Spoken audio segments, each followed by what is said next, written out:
Hi, everybody. Dr. Jones. Hey, I don't know about you, but lately I've been so exhausted at the end of the days from work, and it's really kind of just got on my mind, like, why? And I had an experience the other day that I think kind of sheds some light on this, and maybe you've had similar experiences in your life. But I'd come out of a patient room, and it was really nothing of out of the ordinary. I mean, it was pretty typical for what I see in a day. But as I walked out of the room, I just had felt like, a portion of my energy was just depleted. And I had this remembrance from back in medical school. And this was about 18 years ago. I was doing a rotation. It was with family practice or general practice. And it was with a fantastic doctor. And we were in the room with the patient, and literally as she was talking, you could just feel that energy, like literally just leaving. And when we walked out, the doc looks at me and he's like, "Could you feel that?"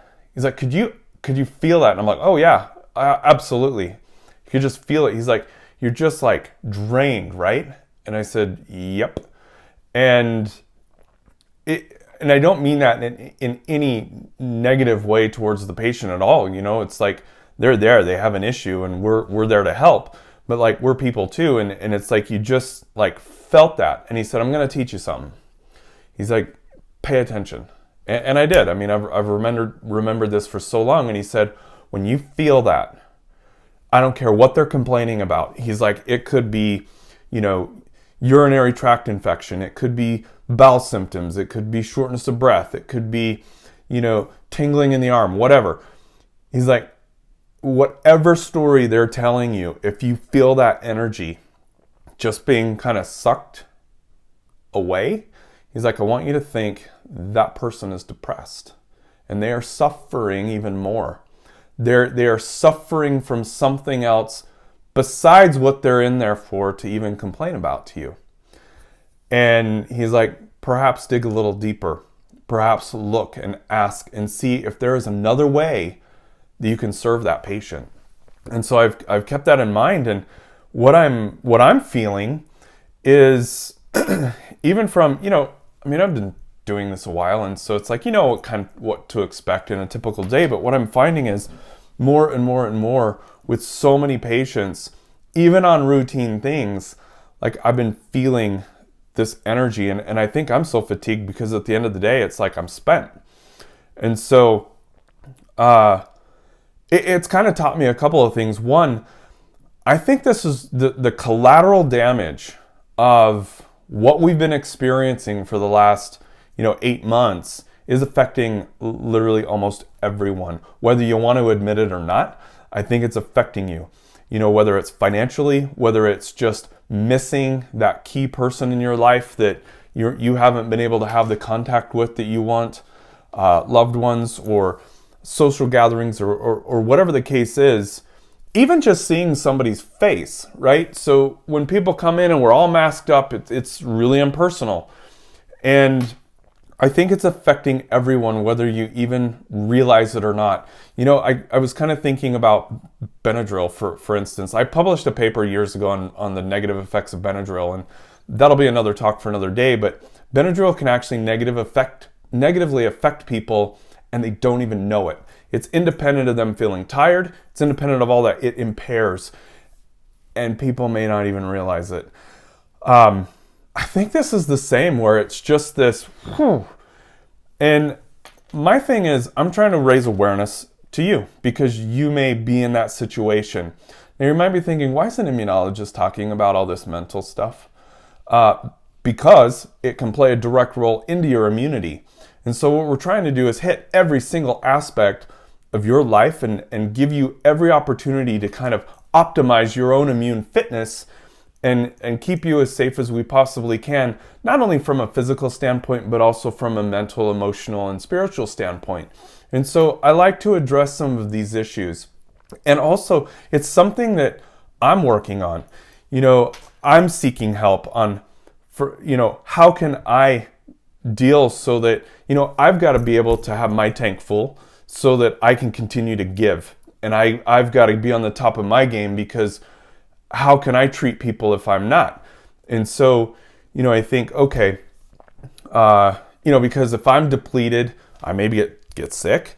And the other thing is, I'm not as probably in that state. I'm not as compassionate. I'm not as patient. I'm not as caring. And it's like, that's not what people need. They need the opposite from me. They're coming in to get their cups refilled, to get their batteries recharged. And I've got to be able to give that, and I want to give that.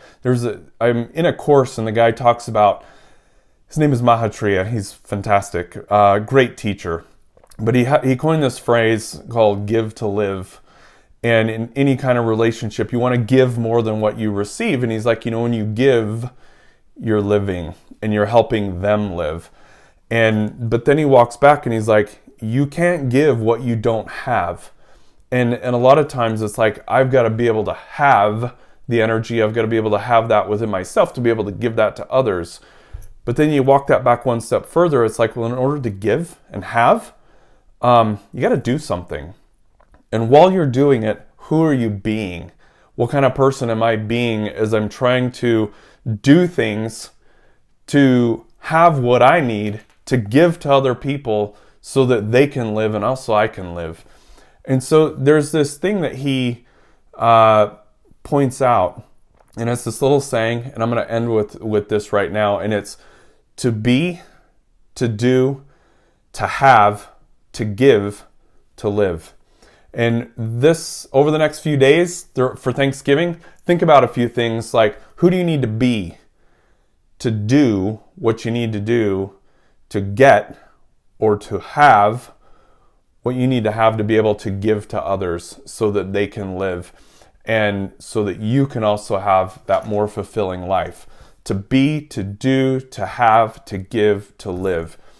And just want you to know, I'm doing all I can to keep myself healthy and charged and at the top of my game to continue to treat. And I'm also just so incredibly thankful for those that are working on the front lines. We're, in my job and my role, we're kind of removed from that front line, but we definitely treat a unique population. But gosh, I can't imagine like those that in the emergency rooms and the urgent cares and doing all the tests and gowned up and all the things that they're doing day in and day out for us and their service.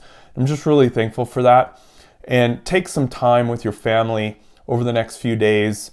Search this out. See, is there something deeper? Is there something else they're feeling? And is there something that you can be? Or is there something that, you can be? Is there something you can do? Is there something that you can get or have so you can give more to them and you can lift them and be there for them?